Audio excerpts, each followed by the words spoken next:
Well, thank you, everyone. As I promised, we'll have a full briefing from here. So, as you know, just a few moments ago, the president also released a national COVID-19 strategy and signed. Donald Trump will forever be remembered for his divisive rhetoric, inflated claims, and abusive tweets, for trading insults with Kim Jong-un, Rocket Man should have been handled a long time ago. attacking the fake news media, You are fake news. Sir, Go ahead. can you stay and categorical? for inciting a riot at the US Capitol. He leaves Washington with only an unfinished border wall, a legacy of lies, and a historic second impeachment to show for his time in the White House. But he was not the only face of his chaotic administration.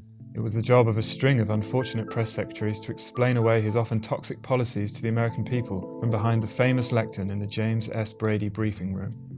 Trump's first spokesman, Sean Spicer, kicked things off by lambasting the press corps for daring to doubt his claims about the size of the crowd that attended the president's drizzly inauguration ceremony in January 2017. This was the largest audience to ever witness an inauguration, period, both in person and around the globe. These attempts to lessen the enthusiasm of the inauguration are shameful and wrong. His combative style was famously caricatured by comedian Melissa McCarthy on Saturday Night Live, after which his credibility never recovered. As you know, President Trump announced his Supreme Court pick on the national TV. Today, when he entered the room, the crowd greeted him with a standing ovation, which lasted a full 15 minutes. Spicer set the tone for everyone that would follow in his footsteps, including Anthony Scaramucci, whose tenure lasted only 11 days. But here's the wonderful thing about the news media. That was 3 minutes of my life. He's never forgotten it, and you've never forgotten it.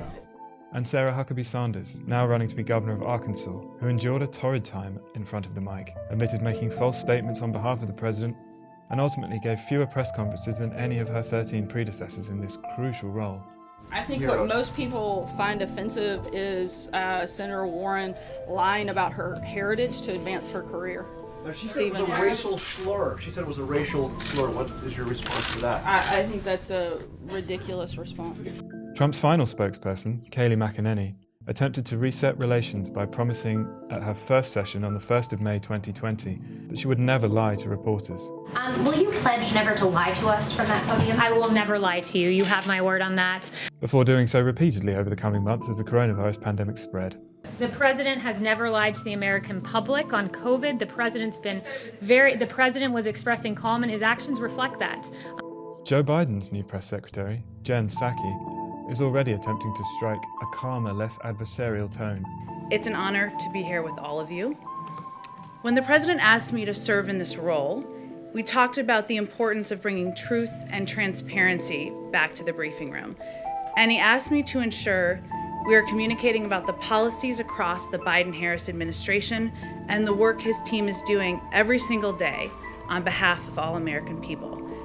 And unlike her Trump-era predecessors, she has plenty of experience. Psaki was the White House communications director for the concluding half of Barack Obama's second term, and before that a spokesperson for his State Department. She has already won praise for her performances, and even ended her 30-minute debut appearance with an offer most weary correspondents had not heard for a very long time. Thank you, Zeke. Thanks, Jen. Thank you, everyone. Let's do this again tomorrow. Thank you, Jen. Whether Psaki can succeed in bringing real transparency to the White House briefing room remains to be seen.